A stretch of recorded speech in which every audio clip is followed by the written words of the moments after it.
Over the weekend, we got back in the saddle and competed in the SCGCon Hartford 5K cEDH event. Cast Thassa's Oracle. Priority on you, Kinnan player number 4000, to see if our 60 card skills made us a better player. It didn't. I went 1-3 and dropped.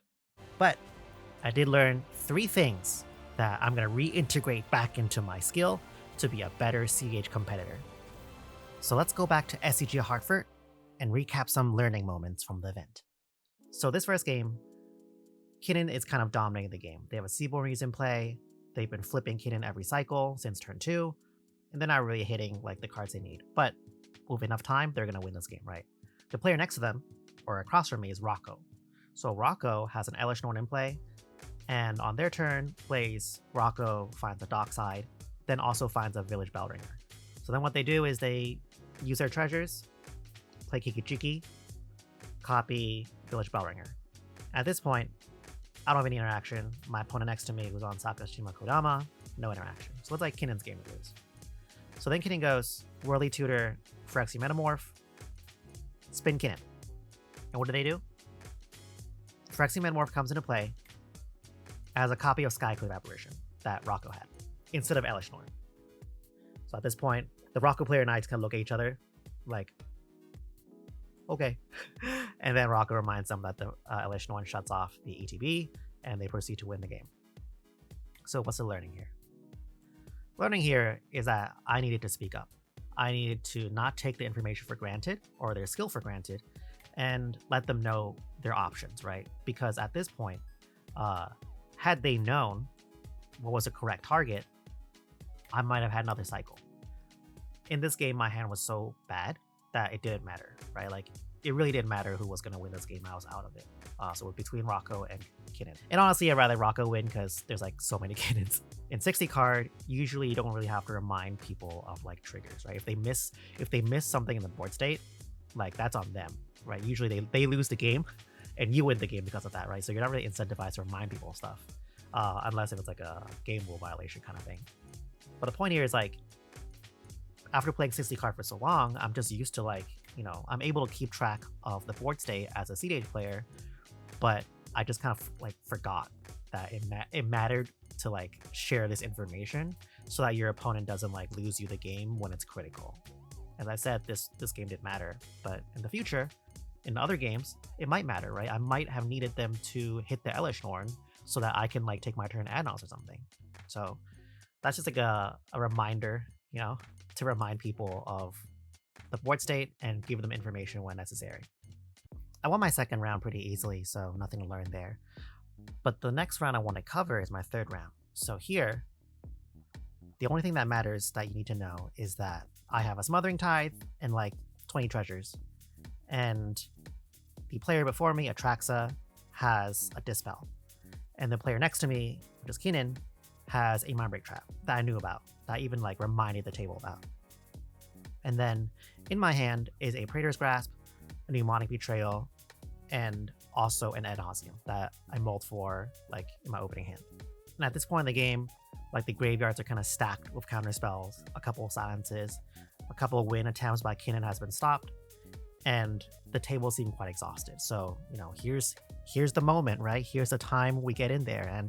And also after round 1 and also round 2, like my cEDH skills are starting to come back, right? It feels kind of cool. Like I'm back. I've been reminding players of like, some known information, providing them recommendations when necessary. So it's time to go. Let's see if they can beat this. So I go Praetor's Grasp, targeting Esper player to get a Grand Abolisher. It gets countered. Who cares? Then I go Mnemonic Betrayal. And the graveyard is basically the only interaction and 2 silences. So Mnemonic Betrayal on the stack, I figured out a whole plan at this point of how to beat the Dispel. And basically I just need to draw the Dispel so my Adnos doesn't get beaten here. And everyone's like really tapped like low, so like there's very few things that can stop me. So I play Mnemonic Betrayal, Atraxa plays like, I forgot what interaction spell on it. I think it was like a Swan Song or something. So I'm like, okay, cool, Tainted Pact. Then they allow a Tainted Pact to resolve. I find a Red Blast a Swan Song, and they dispel the Red Blast. I'm like, cool, all right. Here we go. Then I cast Adnos. Then, of course, I forgot about the mind break trap that I reminded the table about, and the mind break trap beats my Adnos, and then like, you know, the game goes on for a little bit more, but at that point I just like wasn't able to draw anything, and then like I wasn't like close. I think that was my game to lose at that point, because if I remember the mind break trap, all I needed to do was basically pass the turn, go to Kinnon's turn, let Kinnon do stuff, then Adnos on top, and then flip into Born Upon a Win with all my treasures and like win the game that way. So I felt like the 60 card player in me really screwed me on this one. At like a high level, when you're like when you're playing the game, you're kind of like looking at the landscape, right? And you're able to like track all this stuff. Then where it went wrong was when I started to try to beat one player. When I wanted to beat the Atraxa's Dispel, my brain just zeroed in on that player when I needed to step back and think about the whole pot again and remind myself of the mind break trap. If I was not the person who was trying to do the win attempt at this moment, I would be able to track all the instants in everyone's hands, right? I'll be able to look at their mana and like gauge based on their like actions, like all this stuff. I can think of all this stuff. But when I assume the role of the person trying to win the game, and how to beat a player, the 60 card player in me started to sequence everything out and figure out like what paths can I take to beat this one player. And when that happened, I tunnel visioned and forgot about the mind break trap that I reminded the whole table about. So I think that's like a thing that I'm gonna try to apply a little bit more when I compete again later this year. When I check my homework, I check the whole table, you know, not just like the person I'm trying to beat, because I'll beat that player. Don't worry, I'll beat him. I just need to make sure to beat the other two. And another moment I wanted to highlight is I was watching this game that Ian was playing, and I can see his opponent's hands. And he's at time, and he's going for the win. And the opponent next to him was like trying to convince him to draw the game. And Ian says like, you know, he's gonna try to go for the win, right? He's playing to win. What a revolutionary idea. So I'm watching him like pull off this win attempt by putting a Dockside on top of his library, and he probably has a way to draw it. And his opponent has a Noxious Revival. Instead of casting Noxious Revival to put a card on top of Dockside so that he won't draw Dockside, they opted to put Sage and Impact Tremors. So this is kind of a tough position because there's like more board state like context where the opponent who had this spell was at like 4 life or something, and the Impact Tremors was going to kill them. So they had to get rid of the Impact Tremors. But also, like, they also had Temur Sabertooth in play. So, with the information that's given on the board, I think it's, you know, the Dockside win is definitive. Like, the Impact Tremor loss was not. You don't know if Ian has, like, 4 creatures or 3 creatures in play. Most likely, but it's not definite. That moment really stuck with me because it reminded me how important that player's decision was for the whole table. In a way that's, like, similar to the Phyrexian Metamorph play in my first round, watching this game demonstrate to me how important it was that you're able to play the table.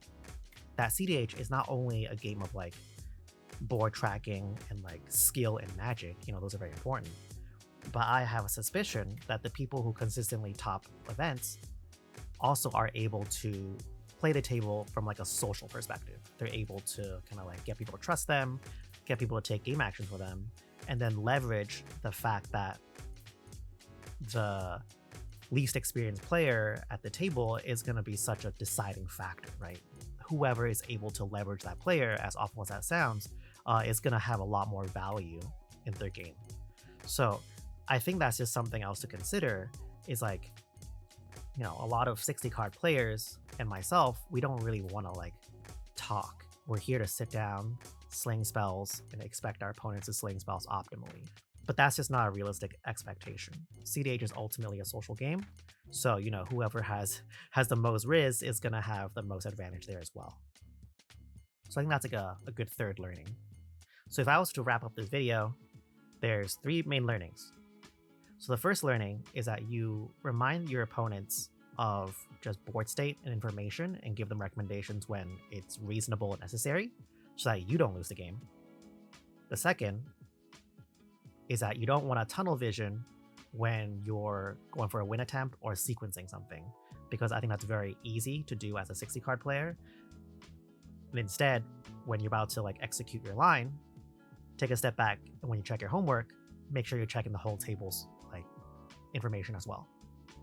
The last thing is you want to work on your kind of social skills and learn how to like manipulate or like play to the social element of the table, right? Identifying who's most likely to do things for you or who's least likely to know how to play around your game plan, right? Like that aspect is very important to the game. That's 3 things that I learned coming back into competing. And later this year, I'll be competing at Punt City 3. So hopefully, you know, we have a much better record there. I'll take these skills and, you know, try and do better myself. If there's any skill that you think a cEDH grinder should know, leave it in the comments below. Thanks for watching. Good luck out in the streets. And I'll see you at the tournaments. Bye-bye.